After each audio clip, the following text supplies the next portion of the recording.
What's up, everybody? Welcome back to the Let's Talk Social Innovation podcast. I hope you've been having an amazing week, but if not, we can kickstart it right here. I'm your host, Ian Kahinde, and this week I have a very special guest with me, professor at University of Pittsburgh, SpearIt. Tell him what's up. Thanks a lot for having me here. It's an honor and it's a privilege to watch you work. It's been really cool.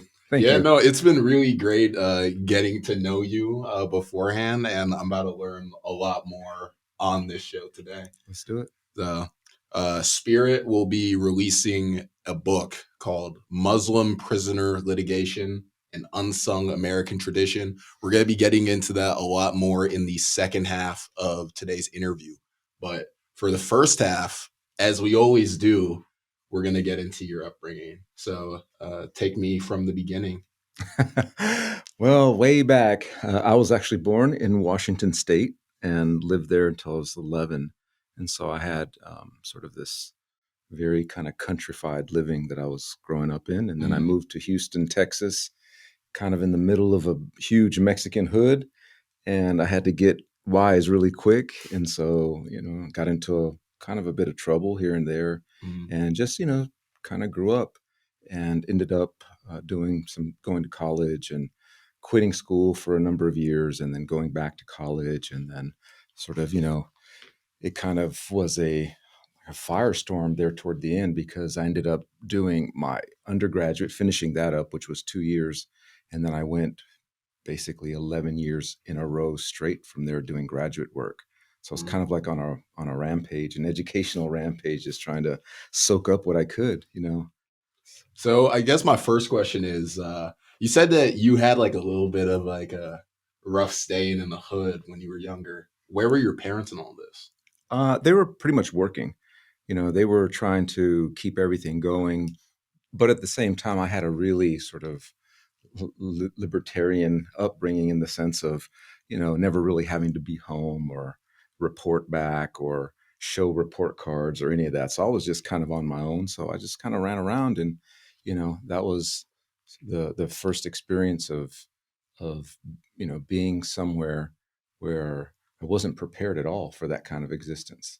I didn't speak like anybody. I didn't know how to dress. And so then like I said, I got with the program really quick and learned some of the lingo and just, started, and after a while, there's some authenticity in terms of the way it, you just hear yourself saying things and doing things and you become like a native there, and so that was how, it was a kind of a switch from night and day because I was in a very sort of middle class neighborhood in Washington and then flipped and we were in a place that, I hadn't really been before. And so I hadn't seen some of the things and, just natural for me to start getting into trouble, and so some of it was getting picked on by other kids. And some of it was just, a wild side that I had at that time. Right. So, yeah. So would you say that it was more the lax upbringing? Was that more because your parents were busy or was it because they trusted you? I would say the busy part more, as far as the trust, I'm the youngest of 5 brothers. And so I think the first couple brothers really tested him. And then by the time, I came down the pike, they were Like, just we're like, tired of yeah, this. it's like, go for it, do what and so I did have that kind of an upbringing.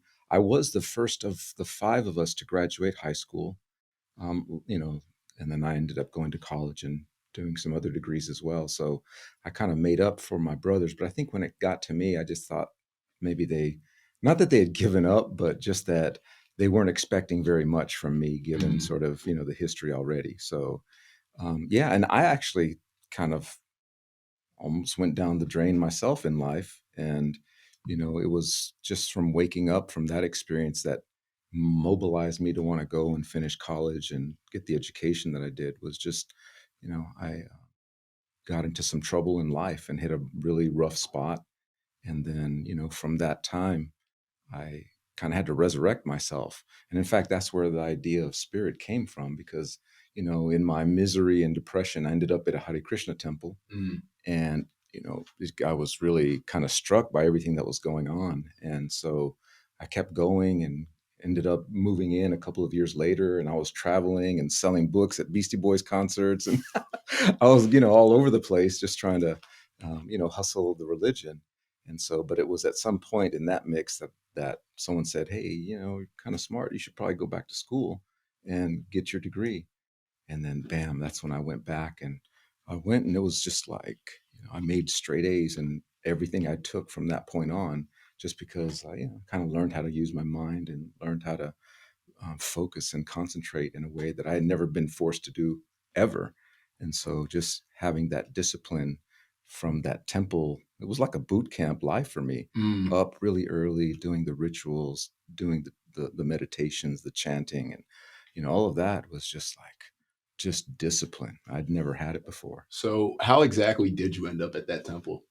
So I was in the music business in Houston for a while. At a certain point, I was managing bands and booking for a couple of clubs, and so I was, around musicians, and I was managing a band and living with the kind of like the lead vocalist. We were sharing an apartment, and I was in a rough state. I mean, at that time, it was just I had I was in a severe depression and was doing crazy stuff to myself and was fasting a lot. So I was really skinny and Mm. had big locks because I just let my hair, do what it did. And so, Little Rasta. yeah, I was walking the streets, or just sometimes barefoot in my neighborhood, and just crazy, just unfit. And when you say mental illness, I mean, I would have to say I was in that kind of a state. Mm-hmm. And from that point, there's a lot of crying. There's a lot of, sort of not having much desire to eat, marking up my body and stuff. And so it was just a severe situation. And then the guy said, "Hey, why don't you come with us one day? It's happening tonight." And I didn't know what it was. And so I wasn't really too hype on the first, but then he invited me again. He's like, "Look, they're vegetarian." I'd been vegetarian for a number of years already Mm. to that point. He's like, "Look, it'll be vegetarian food. They chant and dance." And I'm like, "Chant and dance? You're talking about the temple, right? Like, what do you, And so it kind of sounded like a club the way he was explaining. Please. Incense is burning, it's loud, everybody's, And so it was like, wow, okay. And so I went there, and it was the most chaotic thing I'd ever seen, on American soil, I guess. Mm. It was loud. Kids were running everywhere. People were dancing and chanting, and all sorts of smells in the air. And it was just a very joyful experience for me just to go and see that. And, compared to the very strict kind of Catholic upbringing we had, was very, be very quiet, don't say things, don't joke around. Here, everybody was laughing and just having a good time, which to me made sense because even then, I had no spiritual, um, at that time, really didn't care that much. I just always felt that if you were in touch with something deeper, you should be happy. Mm. You should just be joyful and happy. And I didn't see a lot of that in the churches and places that I'd been before. So this was really, and the philosophy of the tradition, right? Just sort of understanding it and thinking about it in respect to the situation I was going through. It was just what I needed. It was Mm. the kind of answers to questions that I hadn't had answered previously, but these answers were making sense to me. And so I dove right in. I dove into the religion, tried to learn the languages, spent time, taking classes. And I would, at the temple, I would actually give classes. So that Mm. was my first experiences ever Teaching. teaching was right there at the temple. And, you kind of imagine that was a wild experience in the sense that, sort of Mexican dude from there, the hood in Houston, goes and is teaching a bunch of Indians about their religion, basically. And so it was always a real, so I had to be on the game. And that was my first, like, dipping my toe into teaching was there. And I used to get butterflies a lot and just, but it got better with time and forced me to learn it even better. So teaching, I figured out early, was all about learning, Mm. right? You have to learn it well to be able to teach it. So it was a good lesson. But yeah, that's how I ended up. I got invited one time, and then that first night they put me to wash dishes. They said, "Would you like to do some service?" And I was like, "Yeah, sure." And And then then, you ended up teaching. yeah, it's so wild because no one tells you, like, service is the key to getting deeper into this thing, Mm. right? This idea of devotional service. So it doesn't matter if you're the high priest chanting the mantras or if you're the lowly dude washing the pots, it's all equal in God's eyes. So I was like, okay. So I got hooked right there, and then it's been like that ever since. So walk me through your spiritual journey. Yeah, that's a good question. I guess it starts like I'm just really wild by myself, just trying to figure things out. And it was through music.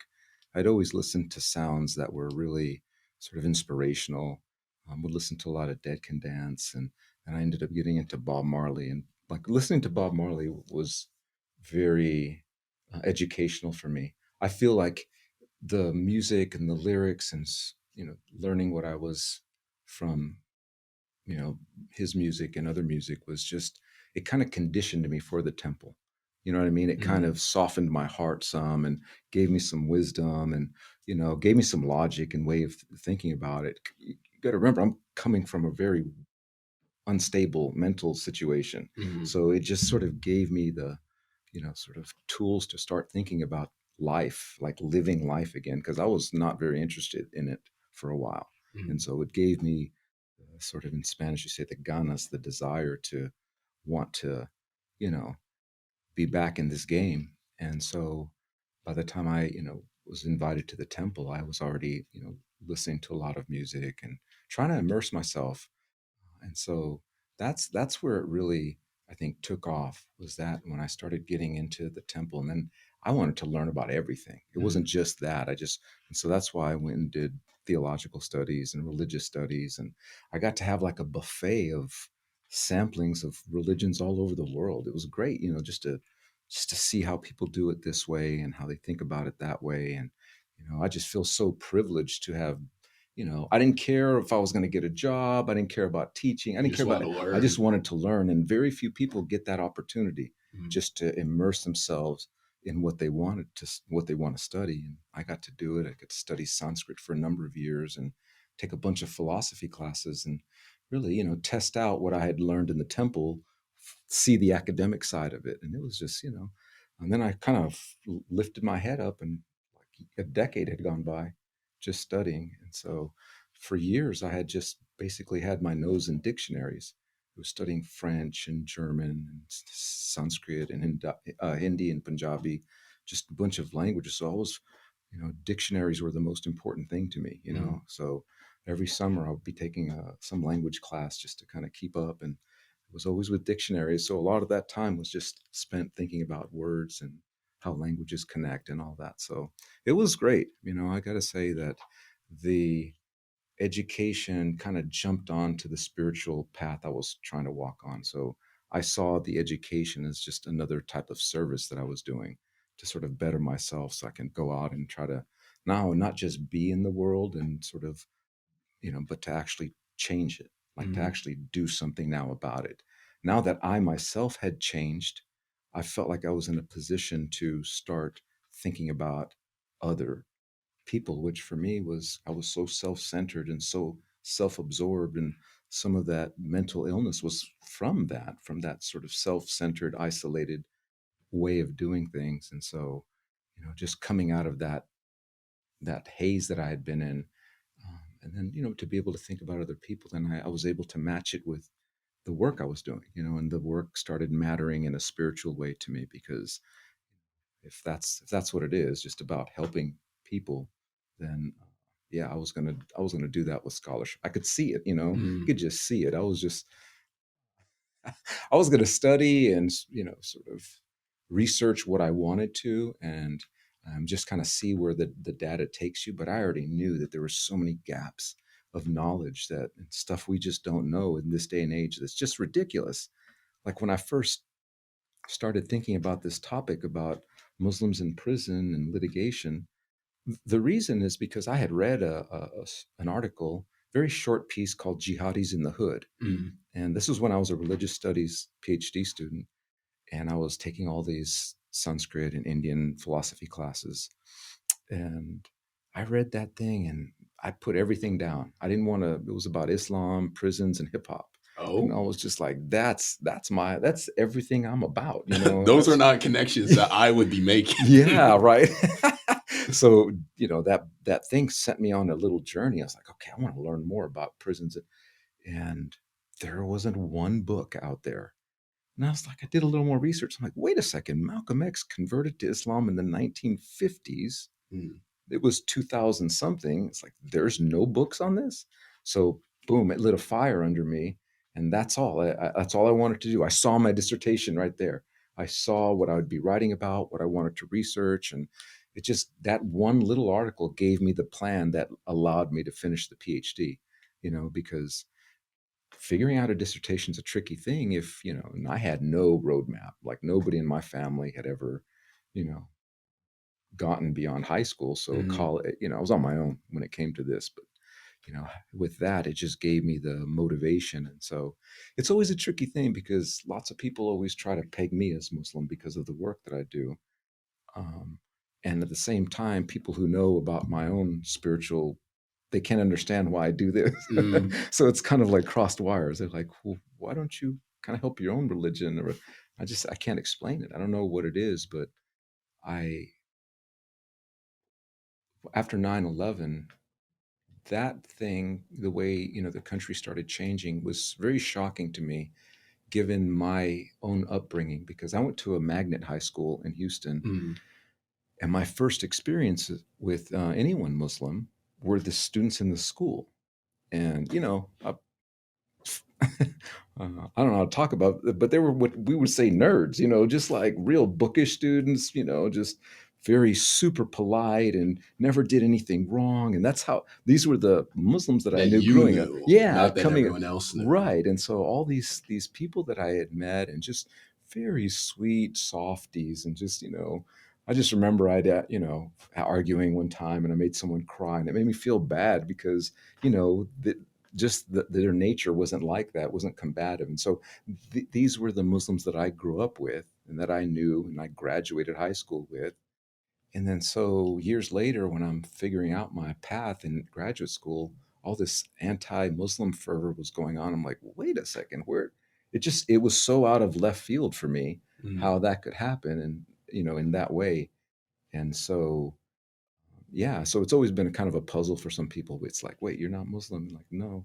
And then the other people's like, why are you doing this if you're not Muslim? You should be doing it maybe for other Hindu groups or whatever. Mm. And it's like, well, inspiration doesn't work like that. Exactly. It doesn't work like that. So I wish you could choose who you love, but that's something else, right? So that's kind of how that thing. And, now when I think about spirituality, I'm just grounded in work.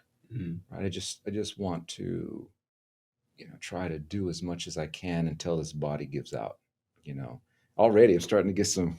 No, stop it. You're in great shape. Already I'm starting to feel the pressures of time, and but yeah, that's sort of the goal. So I feel like what I'm trying to do, whether it's in the classroom, but especially through my scholarship and speaking, is to teach.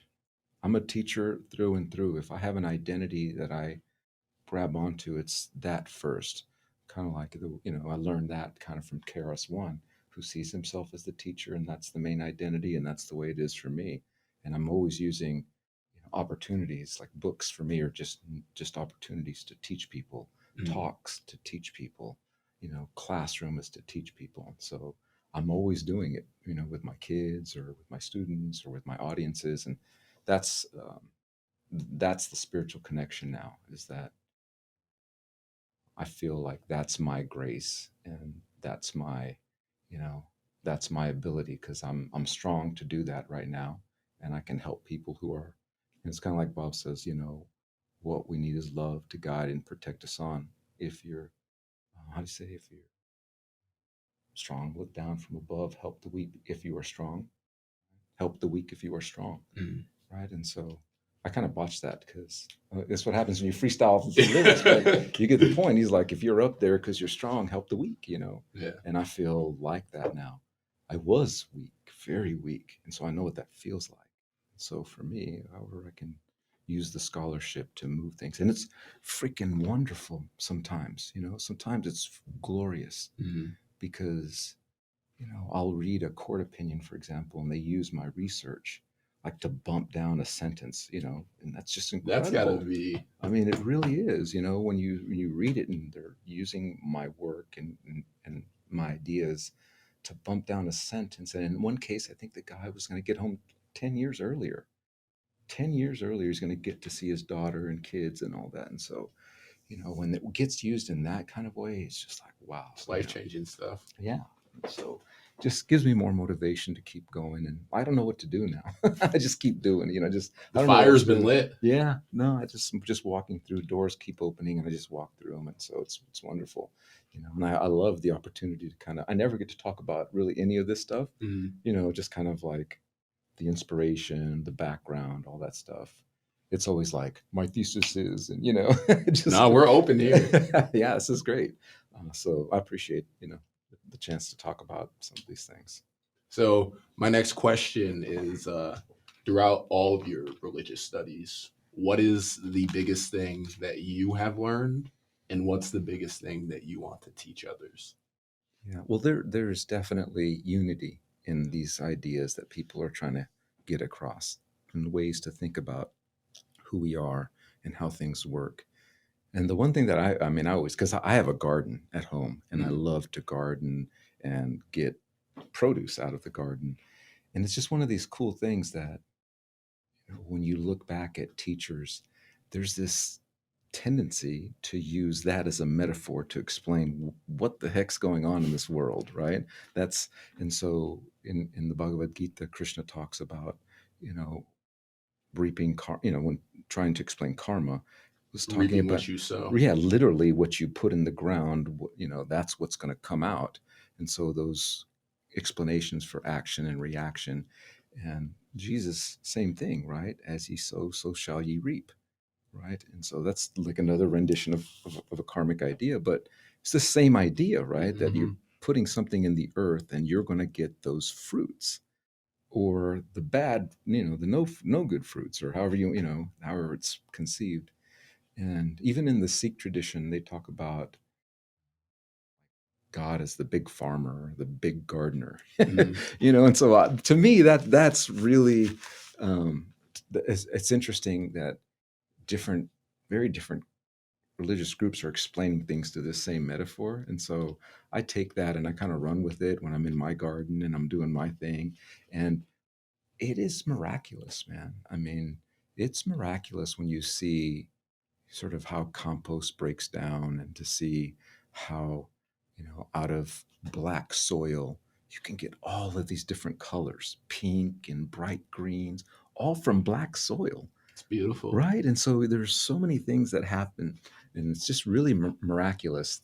And so just simple gardening can teach you that, and can, when you have a tomato tree, for example, and it can have hundreds of fruits on it. And then one of those, like splats to the ground, and you see there's like hundreds and hundreds of seeds.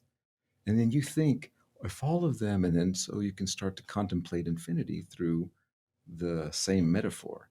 So these are things that have always, kind of not just like, oh, my tradition says it this way, so I love it, but really finding these other common grounds Mhm. where you see we're a lot more similar than different Yeah. at the core of things. And so that has been one of my, I guess, insights that I've gained that is just applicable in my own life, right?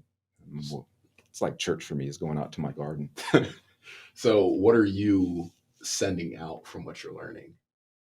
Yeah, that's a well, it starts in my home, right? I mean, I first feel like my first audience is my kids, and so that's sort of sort of the most important way to, or at least my most important students, if you will. Mhm. I kind of have to attend to them, you know, diligently, if you will. And so that's that, and it's very basics. Thank yous and sorries are free. This is what your ego will do if you can't control it. And these are signs of mental illness, and this is an appropriate touch. And just going through so much of that kind of learning and training with your kids, it's just that's the first level of teaching for me. And then writing to me is just a lesson. It's just, how can I communicate these ideas that I get into a way that that gets me paid, man.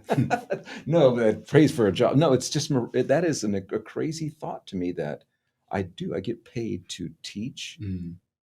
and really that's it. I get paid to teach, whether it's through scholarship where I'm teaching, or giving talks, or in the classroom, and that's just it's incredible when your job aligns with your identity. I mean, investing in the community is the biggest investment that you can make. Yeah, no, and yeah, it's right. One of the things that I'd worked on, when I was in college, I got Pell Grant funding, Mm. because of my financial situation.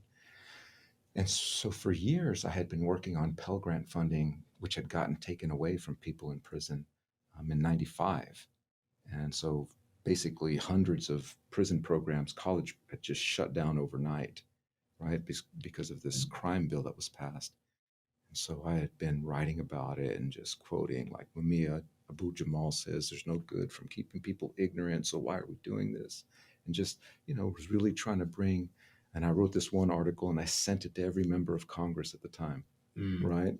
And just, it was about like why we should do this as a matter of public policy, is to reinstate this type of funding. And so just to sort of lay it out, I probably wrote about 4 or 5 articles and spoke a lot about this issue. And as of July 1st now of this year, legislation was passed last year so that people in prison could get Pell Grant funding again. And so that just went into effect this year, something that, I'd been advocating for years. But to actually see it happen in your lifetime or while you're working on the issue That is was, powerful. I mean, it was really cool. And now it's kicking back on colleges, because unfortunately, college is a business, but and you got to get paid. So now it's wonderful because people who qualify have money to spend on college now, right? And so colleges that are, up on things, they are putting together programming and getting ready to go back, into prisons, Mm. which, it's great to see this happen in real time. I mean, I can't, and so it's like, huh, all those articles are no good anymore. They did their work, because now It's a that new issue is world. so great. And now the next level is to think about why it's very sad that so many people can't even take advantage of the Pell Grant funding, because they don't even have the education to Mm. go on to vocational or college training. So, right, we have a lot of problems when it comes to people in prison and education, but certainly is a step in the right direction. And, education, like it did for me, does all sorts of extracurriculars, especially in the prison context. Like having classes ups the whole intellectual atmosphere of a Mm. prison. I used to teach right at San Quentin State Prison, which was a death row facility there in California. And, that was one of the things that we knew, that these guys were going back to their cells, talking about the assignments, talking about Plato and other, thinkers, and just up the intelligentsia, if you will, in a prison. And so people are more studious and thinking about getting out and how can I use this. And so having more opportunities is just, that was a real windfall. So, yeah, that's one of those things that they happen in these moments, and that just gives you fuel to burn and just to, you know, to you always wonder, does anybody ever even read my work, or does anybody, who's the 10 people who are going to look at this? But then when major shifts happen and things happen like this, it's, you know, there's some, gratifying element of it. It makes me feel like I'm on the right path. Mm. Yeah. So you were telling me earlier about how you were the first person in your family to graduate high school. You Yeah. ended up dropping out of college, going back, and then entering the world of academia, right? Yeah. So how would you categorize your relationship with education? Yeah, my relationship with education, that's great. It's like a double-edged sword, right? Mm. It's sharp on both sides, because on one hand, I'm very, very critical of the educational system and sort of the way it gets manipulated, some of the things that are going on in, you know, Florida and other places, the attacks on critical race theory. Mm. All of these things are just dumbing us down, right? So education is very important for people in prison, without a doubt. It's a lifesaver. It's something that, you know, and if you think about religious education, people who like convert to a religion or take up religion when they're in prison, that also needs to be seen as a form of education. You see people who, could barely read or had struggled with eighth grade English now trying to teach themselves Arabic, trying to teach themselves Latin or something like that. Just They're learning too. yeah, they're learning about, I mean, if you think about Malcolm X's conversion, that's all you need to know about how education can play into that process. Because if you remember, he was in debate classes, he was taking history classes, he read the dictionary from A to Z. And so it was all this educational experience that was helping him to become a fuller Muslim, more entrenched in his organization and his commitment to the religion. So it wasn't like they were divorced, like education over here or religion here. It was the education that fueled his desire to keep learning more about the religion. So it was this great symbiotic relationship. So education is correlated with less recidivism in our culture, in our country. So you're less likely to come back to prison if you have education. And so yeah, it's a lifesaver from that point of view as well. But again, there's a lot of problems with the sort of average education that people get through public schools, for example. Some public schools are just fantastic, like the one I went to, I think was something else.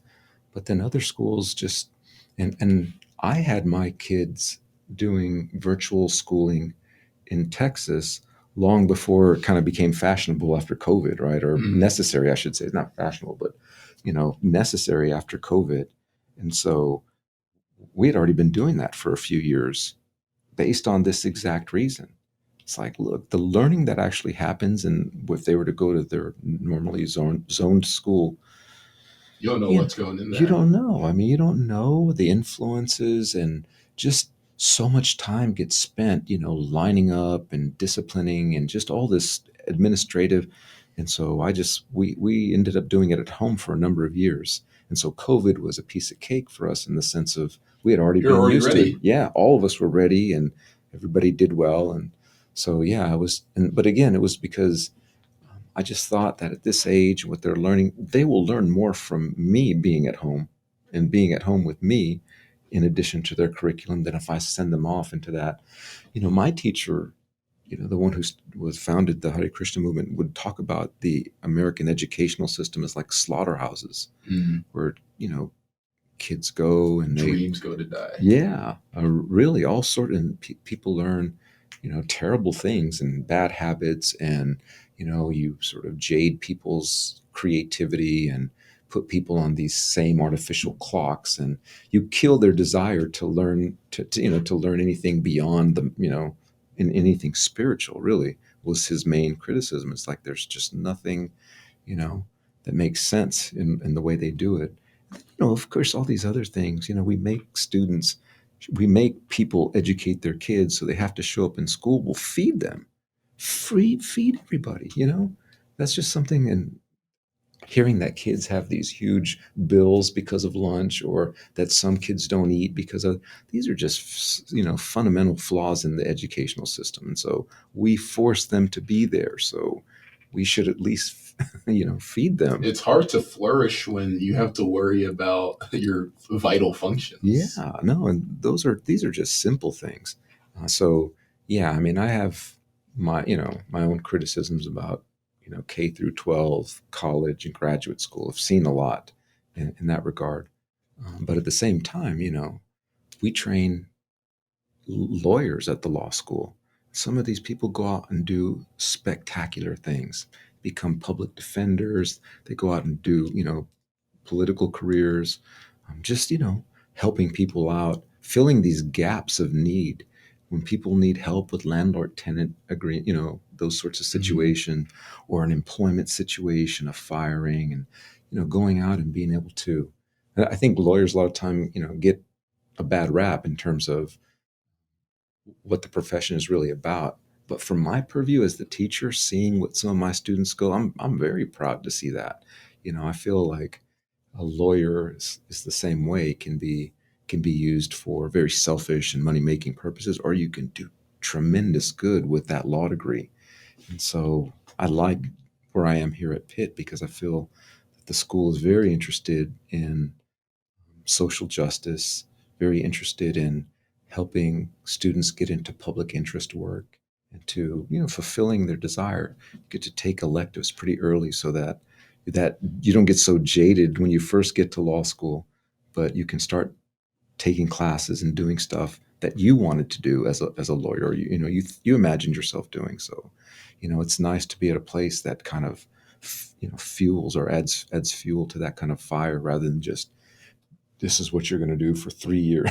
Just keeping you in the box. Yeah, and so it's really cool to see. And so I like what I do as a law teacher, because there are these tangible goods that come out of it from the people that we train. So I was previous to this. I taught at a HBCU, historically Black university, and that was Thurgood Marshall School of Law. And at the time, it was graduating some, I think the statistic was like 11% of all practicing attorneys, African American. So of all practicing attorneys, so that school was graduating more African American lawyers than all of the other Texas law schools combined. That's incredible. Right? So the good that kind of a school is doing as well, it's pretty awesome to see that. I mean, students who wouldn't otherwise get a chance to are now, they're practicing attorneys, but otherwise, without a school like that. So yeah, you see this and it's pretty cool. So I guess to wrap up this first half, through everything in your life, it's very wide. I've learned a lot just from your story.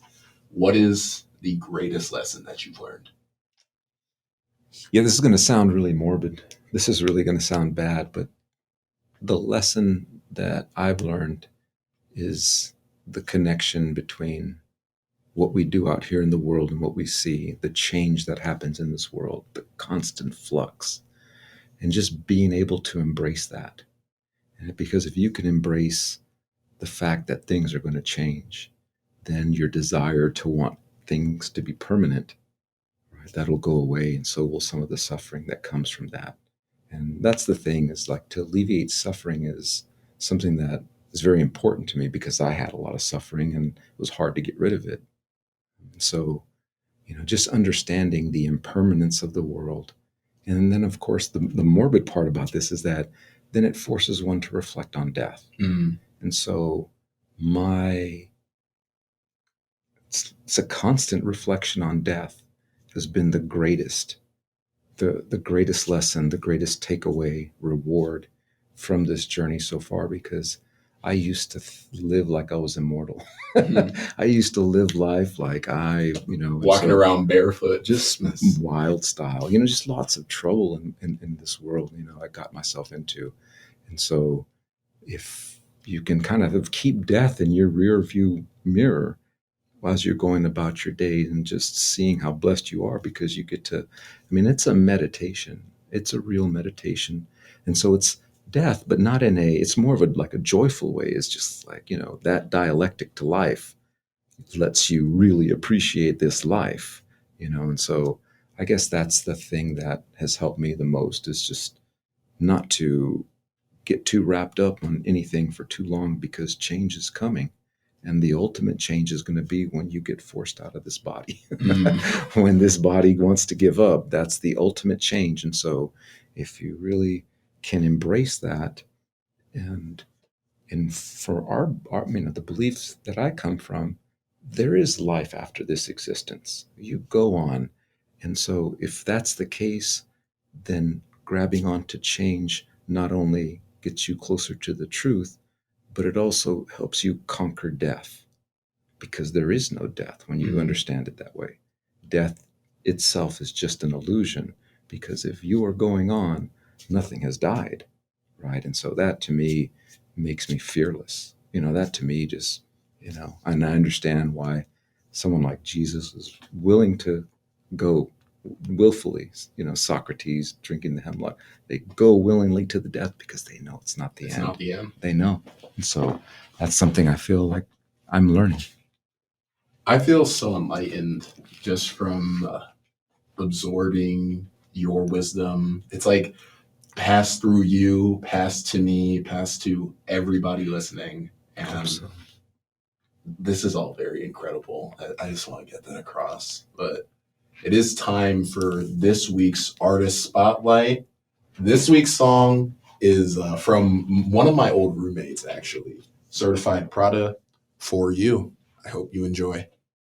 Just wanna get nasty, Gucci and Fetty, I'm proud, I'm up in my bag. And that shorty nasty, classy, she a scholar, she gave me the brain. I do not wanna hurt the magic, but we started off as friends. But that nasty can have me doing things I can't.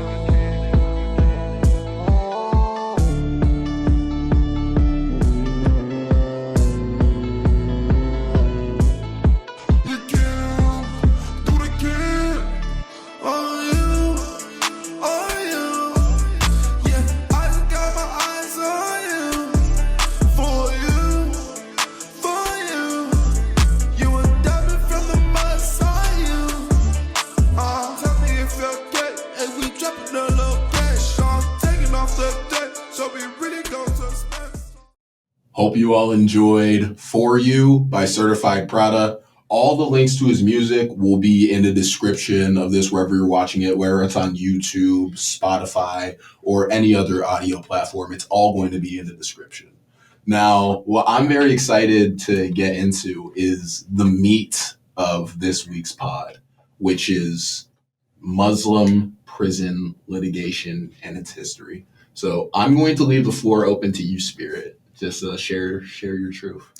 Excellent. So I kind of stumbled on this project, and I'd kind of been mistreated by a university and had been silenced and suspended from the school, just for sort of complaining about the way I was being treated. And so I got ostracized and I got put on the shelf. And I was teaching one day, and the next day I wasn't teaching. Just like that, they pulled me out of the schedule, and it was just real rough treatment. I got silenced, and so it was interesting because my complaining got weaponized against me, is the way I like to think about it. Mm-hmm. And so that led me to start looking at these cases where I'd see a similar pattern. So it was kind of really taking me out of the dumps that I was in my current situation, by reading about these people who were complaining, and then they would get punished severely for complaining. Mm-hmm. And I jumped into it. And so then I started really kind of putting together the legal training and the religious studies training to see that Muslims have been contributing to prison law since there's been that area of law in the first place. And so seeing that the prisoners' rights movement, for example, was spearheaded by Muslims in prison litigating, I started really learning and getting into this whole area. And it made me realize that that's a missing chapter in our understanding both of Islam in America, but also in prison law, sort of the development of civil rights in prison, deeply indebted to Muslims who went to the trouble to litigate, sometimes got put in solitary confinement, couldn't get religious books or leaders or paraphernalia, like all sorts of trouble, retaliation by guards. And, so put up with a lot of trouble just so that Muslims today, for example, can go into prison. And it's taken for granted that Islam is a religion, the Quran is a holy book, and you get to have your religious rights. All of that's taken for granted now, but it was a huge struggle over decades and it's not like, oh, everything is great. There's still people struggling for rights as we speak, all sorts of issues, being able to recognize Ramadan and participate in Ramadan, certain hygiene issues. It was just recently decided, like 2015 or 16, that people in prison can have beards, and that was a Muslim case as well. And so there's a long history of Muslims, fighting for rights by using courts and the law to establish rights that everyone in prison enjoys. So I really started looking into this legacy, and I thought, man, there's no one has ever really told this story comprehensively. And so that's what I kind of set out to do. But in the process, I learned more. And one of the most I guess, critical things that I figured out while I was doing research was just to figure out how much religion itself was influencing people to go to court. So it wasn't just some correlation. It wasn't just that it's a Muslim and the Muslim suing in court, but I started to see more of a causation relationship rather than a correlation. In other words, oh no, he's in court suing because he's Muslim. Mm-hmm. And this orientation is really indebted to the Nation of Islam in the sense of really establishing Islam as a religion of justice, of equality, and fighting for the rights of blacks in this country was Elijah Muhammad and the nation. That was their whole goal. And so even in their newspapers, it would be like justice for the black man or else, or justice for the black man or America will suffer. But there was always this sense of Islam is about justice. It's about equality. It's about standing up to oppression and standing up for others. And well, that's what they ended up doing in court, in prison. They started litigating in large numbers. So the first case that ever established a possibility of civil rights in prison was a 1964 case that involved a member of the Nation of Islam who, he got into all sorts of issues because he was claiming to be Muslim. And they wouldn't let him get books and, sort of put him in solitary confinement. And, so he just got radicalized in solitary and became like a jailhouse lawyer and started filing lawsuits. And he filed one that was like the watershed moment where it broke open the ability of people in prison to actually file civil rights claims. So before that, for 150 years, there was no such thing.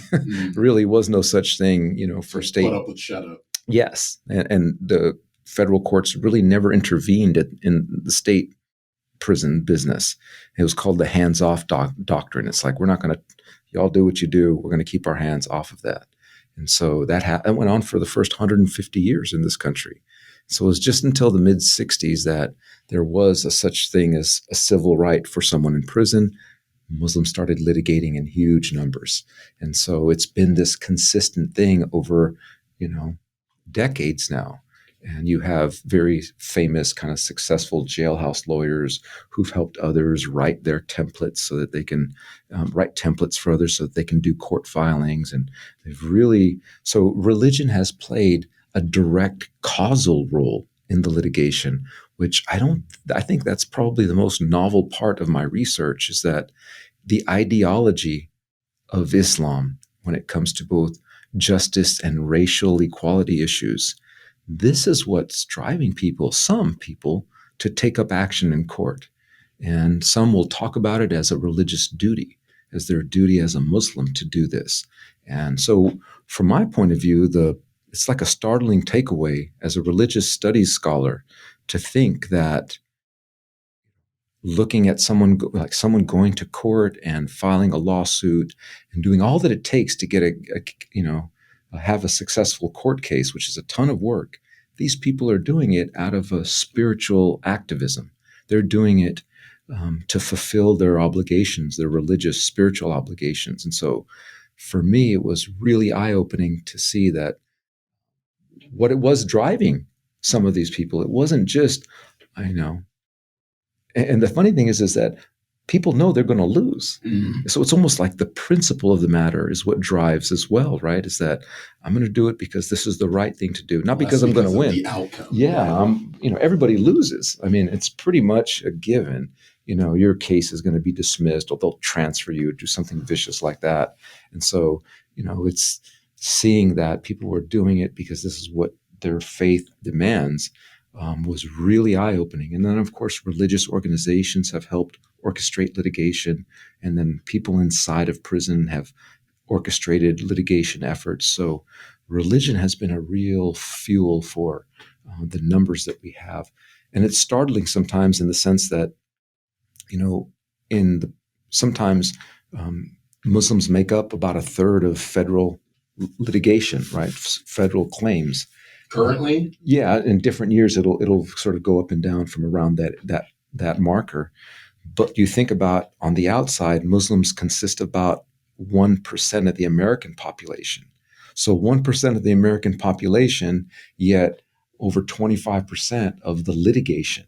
Mm-hmm. So that just hopefully gives a sense of just how dramatic the disproportionality of it is. So this sort of really goes to what I'm saying. Some of it has to do with what ideology is saying and how that's helping. And, people, they'll quote from, the Quran, or they'll quote from traditional sources and saying, look, they say if you see evil, you should do something, at least in your mind. You should protest it. Or if you can, you should say something. Or if you really can, raise your hand and do something about it. Mm-hmm. And so this is repeatedly something that comes up in discussions, and people would talk to me about why they do things. And so that that traditional saying is a huge motivation, and it helps me see just how much religion, the ideas and the concepts, are actually what's pushing people to take up the pen and go to court. So with the amount of litigation that the Muslim people are doing, would you say that it's more tied directly to Islam, or that it's tied to, I guess, a reaction to Islamophobia Yes. and potentially racism? That's actually one of the, every study has its blind spots, and when you research, there's always places where you just can't access. And that's one of the, I guess, the intersectionalities that is very difficult to gauge. So on one hand, I have plenty clear, convincing evidence that ideology plays a part, at least for some. But at the same time, there is the realpolitik that you're mentioning, which is the fact that Muslims tend to get treated more harshly in prison. And so the numbers that are so disproportionate are also partially a result of Muslims being mistreated more than others. So I account for that in the book. It's like, I know that this is some of the ideology, some of the religious beliefs, but how much of it is actually Islamophobic or even race-based? Because that's another intersection. Is, guards or prison staff may treat you a certain way because of your religion or because of your race. And so the fact that most Muslims in American prisons are African American, it's almost impossible to gauge why this hatred's coming out. Yes, there's a lot. And there could be sort of previous gang affiliations, the fact of imprisonment and poverty. All of those are intersections that can really magnify the hatred and the fears. And so we had already seen this in the 1960s, 1950s. The way Muslims in prisons were treated, you have to look back at that era and see that was like a ground zero of Islamophobia in this country. It was one of the first times where, we really saw Americans looking at Muslims and just othering them to the highest degree and refusing to recognize the religion, the holy book, any of that stuff. And so after 9/11, as we were talking about, prisons already knew how to oppress Muslims because there was there was already a playbook from this time. So it's one of those things that the numbers are just really, but it's very hard to disaggregate exactly why they're litigating, because again, some could be religious based, or it could be mixtures as well for the motivations, because just as you may be hated on for multiple reasons, your response, right, may be a little of multiple sources. Yeah. And so that's one of the things that's important to I can't tell you how much is from this, how much is from that. But the numbers do also help suggest that Muslims sue in greater numbers because they are dealing with a different set of difficulties than other people in prison. Mm-hmm. Yeah. So you were talking about Cooper v. Pate in 1964 and how that sort of opened the floodgates for all of this litigation and everything coming with it. So could you give me more landmark cases from after that? Sure. And tell me about some of the impacts they've had. And it would also be great if you could talk about which cases, I guess, advanced rights specifically for the religious population. Okay. And which cases opened up rights for the general population. Okay. That's a huge question. It is. Heavy It's duty, a man. lot, Let me just start going through some of the first part. And so let me just mention Martin Sostre, who had a number of cases, Sostre v. Livingston and Sostre v. Rockefeller and McGinnis. So he had a number of cases. And so a lot of some of the litigation that he was involved with in the early 70s really centered on solitary confinement and the use of solitary. Right. So those kind of confinement settings. And so he had won a couple of cases that really seemed to establish that, solitary was going to be used very sparsely and couldn't go on for years. And then that was just like a blip on the radar in terms of what it ended up becoming, because now solitary can be used at an administration's whim. In some places it's called administrative segregation, just to let you know we can do it for administrative purposes as well. So while at the time those cases were very exciting to folks, they, in terms of the solitary confinement, didn't amount to as much as one might have hoped. So there was that. There was another case that was the Alone v. Shabazz, which involved some Muslims who wanted to attend Friday prayer services, and so they couldn't get relief from their job details, so they sued. And this case ended up establishing what is the current standard for reviewing First Amendment free exercise claims under the Constitution. So that's the prevailing standard, which involved that Muslim litigant. And so it just established a very, rational basis of review. And so there was legislation that came as a result of this case and some other cases to sort of kind of re-up the power of religion in prison, right? You had a couple of federal laws that were passed to give people in prison more robust rights, more than that constitutional test developed. And so even though it's not like a landmark that was like great for Muslims, it still is the prevailing standard that gets used today to analyze those kinds of claims. And more recently, I'd mentioned the Holt v. Hobbs case, which was, a person in the Arkansas prison system who sued. It was a white individual, white Muslim, who was suing to have a half-inch beard. All over the country, in different jurisdictions, there's different rules about what can happen with the face, with facial hair, the hair length. And in places like California, it's probably the most liberal, where you can just do anything. Mm-hmm. You don't really have to have any sort of rule about your facial hair. But in the Arkansas prison system, it was like that. And, they forced shaved him in one instance, which was really awful. Stripping character is immoral. Right. Yeah. And we're talking about a half inch. And even in that case, the judge says, so this is a half-inch beard. And the prison is saying, you can't have that because you'll put contraband in there. And so the magistrate, Skittles. Yeah. So even the judge was very skeptical about what the prison was claiming, but still rejected his claim. Right. And so it was one of those things where, they saw with their own eyes, the court saw that this was so unjust and ridiculous, but played that role of deference to the prison. So if there's two groups in this country that get shown deference by courts, number one, it's police on the street, and number two, police in prison. And those two are... So for years, the courts just defer. So it's really, really wild when you think about it, because the stakes are at their highest when someone's in prison. You're dependent on the state to feed you, keep you clean. You're fully dependent.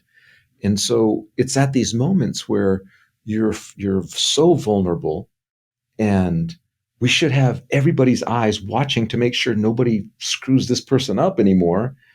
And that's when we have the least accountability. That's when the least eyes are on you. That's when courts will say, oh, well, we defer to the prison officials. They're the ones who have to make these split-second decisions, et cetera. And you're just like, wow, when we need the law the most, it's absent. Turn their eyes. It's gone. Yeah.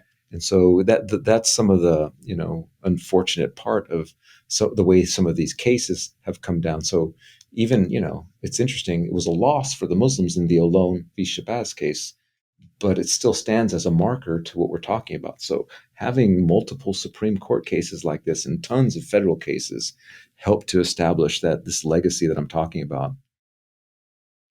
So as we're wrapping up this episode, what do you want our listeners to get from this book? Yeah, so, I've kind of gone over the religious stuff. I guess some of the takeaways that may not be so obvious when you think about the situation. So, for example, there's a lot of clamor out there and chatter about Muslims wanting to install Sharia law, for example, and that they want to overthrow American law. No, they don't. No, this is sort of the Muslims in prison have helped establish the law, right, over decades. So rather than try to install, they're sort of content operating within the legal system. And this has been sort of one of the most normalized responses that you can imagine. Just suing someone in court, that's as American as pie. And so this legacy also sort of counters not just the anti-Sharia people, but this idea that prisons are hotbeds of radicalization, that violent jihad was going to emanate from our prison system. And again, if you look at the history, no, this has been a slow, lumbering court case after court case, or after decades, in the most sort of normative way possible, is suing in court. Very normal, and so to it really pushes back against these narratives that try to conflate, violent jihad and people in prison, which again kind of gets destroyed by this, by the data.